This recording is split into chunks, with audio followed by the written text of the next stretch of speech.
Today we'll be talking about Henry VIII, and Henry VIII's reign was 1509 to 1547. While Henry VIII became the King of England when he was only 17. The first lady that he actually married, to be honest, was Catherine of Aragon, and Catherine of Aragon's family were kings and queens all over Europe. So Henry VIII only married Catherine of Aragon for getting more power, because if he married her and they all liked her, they would also like Henry VIII. And he had lots of kings and queens, they would give Henry more power. But then Catherine of Aragon had a problem. She would have kids, but she wouldn't have a boy, and Henry VIII wanted a son.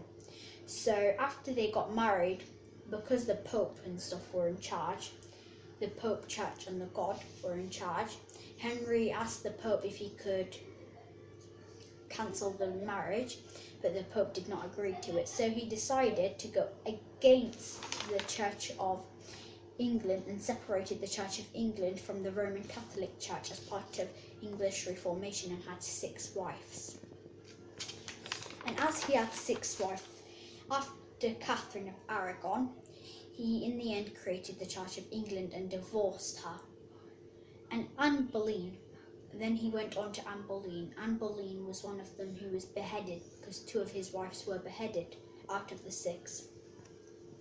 When he married Anne Boleyn, he was with Anne Boleyn. Anne Boleyn would not have kids, so that was her problem. So he said that this was on purpose, apparently. So Anne Boleyn got beheaded at the Tower of London. Jane Seymour was the next wife that Henry had. Jane Seymour was perfect for Henry, to be honest, but what happened is she died a while after their marriage, so she was gone by then. Then it came to Anne Cleves. So Henry, this is quite bad of him, but I think he's still a good king. He saw Anne of Cleves in a painting that an artist had painted. And obviously paintings aren't really the same as what you see people in honest, like when you actually see them, it's different. But then Henry saw Anne of Cleves when in real life he saw her. They got married, but then Henry divorced her as well, because she didn't actually look as good as she did in the photo. Then it came on to Catherine Howard. So by that time Henry was 49, and Catherine Howard was literally 17. So it wasn't really that good right of them to be married anyway.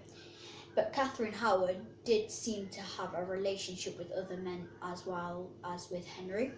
So when Henry found out, he was furious, and she got beheaded at the Tower of London as well. And that leaves his final wife.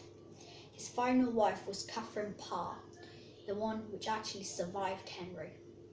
So Henry didn't divorce her, she didn't die, she didn't get beheaded. She actually survived Henry. She had lots of kids. She had a son with him. But then after, Henry died. So she did raise the kids without Henry. And next time we will talk about Elizabeth I, because Elizabeth I is one of Henry's daughters, and she was very powerful, just like his dad. And that's the end of the video.